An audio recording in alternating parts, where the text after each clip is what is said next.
শিবিরকে, কারণ আপনারা শিবিরকে হত্যাযোগ্য করে তুলছেন। ঢাকা বিশ্ববিদ্যালয় বলছে একটা শিবির ঘর ধরে ধরে জবাই কর, আপনারা মুখে কোন করছেন। শিবির যখন তাকে মুক্ত করতে হয়েছে ভাই, তাকে কথা বলতে দেন। না আমি তো আপনি বলতে দেন, আপনি বলতে দেন, আমাকে বলতে দিব আপনাকে। সে গুপ্ত থাকার পরেও তাকে ধরে ধরে পিটানো হয়েছে, তাকে খুন করা হয়েছে, হত্যা করা হয়েছে।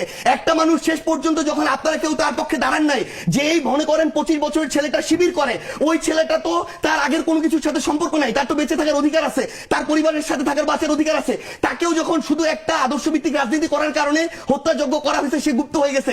এই গুপ্ত হওয়ার কারণে আপনি যদি তাকে এখন দায় দেন, এই দায় আপনারও নিতে হবে, সে কেন গুপ্ত হইতে হইলো।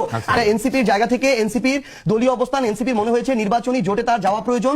এনসিপি মনে হয়েছে এই না ভাই, এসব ফালতু কথা আপনি বলতে পারেন না। এই ধরনের ট্যাগিং রাজনীতি করে আওয়ামী লীগ অনেকে হত্যাযোগ্য গড়ে তুলছে।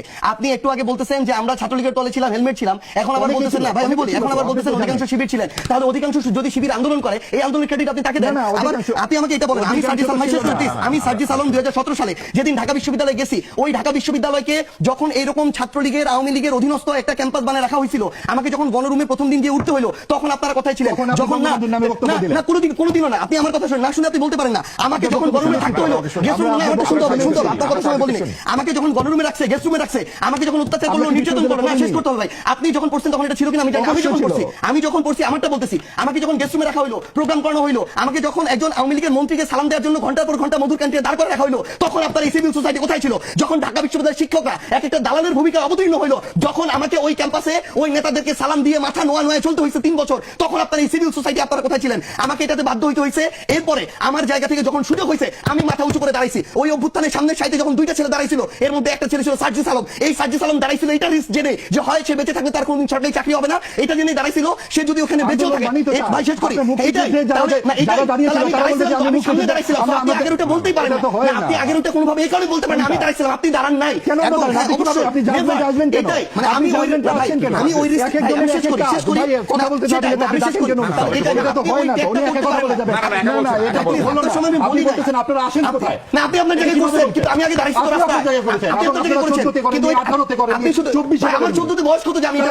আপনি কিভাবে কথা বলেন? অংশগ্রহণ করতে বলতেছেন। ছাত্র রাজনীতির যে ব্যাপার আছে, আমার যখন করার ছিল আমি করেছি।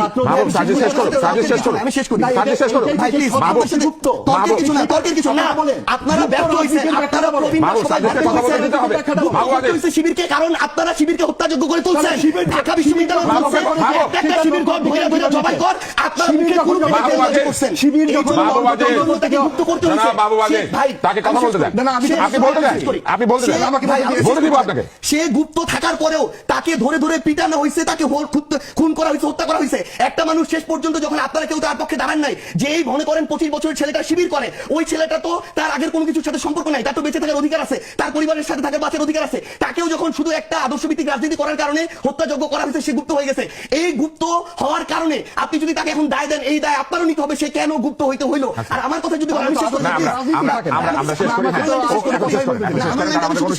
ভাই মানে দিন শেষে শুধু একটা জিনিস মনে রাখতে হবে ভাই, দিন শেষে শুধু একটা জিনিস আপনি অবশ্যই ভাইকে দিবেন। দিন শেষে শুধু একটা জিনিস মনে রাখতে হবে, যেটা হচ্ছে আমরা পুরো প্রেক্ষাপটটা না জেনে ব্যক্তিগত চিন্তা কারো উপরে চাপিয়ে দিতে পারি না। এনসিপির রাজনীতি করবে, এনসিপি নির্বাচনের প্রয়োজনে সেটা করেছে, নির্বাচন শেষ হয়েছে। এখন এনসিপির যেটা বাংলাদেশের স্বার্থে, জনগণের স্বার্থে, দলকে সামনের দিকে এগিয়ে নিয়ে যাওয়ার জন্য যেটা যৌক্তিক মনে হবে, এনসিপি তার জায়গা থেকে ওইটা করবে। এবং আমরা শুধু এইটুকু স্পষ্ট করে বলি, আমরা এখন এটা মনে করি যে মুক্তিযুদ্ধই আমাদের ভিত্তি এবং 24 হচ্ছে আমাদের নতুন করে আমাদের একটা পুনর্জন্ম। এই ভিত্তিটাকে মেনে আমরা আমাদের এই 24-এর আকাঙ্ক্ষাটা ধরে সামনের দিকে চলবো। জনগণ যদি আমাদেরকে মনে করে প্রাসঙ্গিক, আমরা প্রাসঙ্গিক থাকবো। জনগণ যদি মনে করে প্রাসঙ্গিক না, আমরা প্রাসঙ্গিক থাকবো না। কিন্তু কেউ যদি কোনো কিছু চাপিয়ে দিয়ে ব্লেম গেম খেলে মানুষকে বিভিন্ন ভাবে তার চিন্তাটা চাপিয়ে দেওয়ার চেষ্টা করে, এটা টিকবে না। সময় নাই।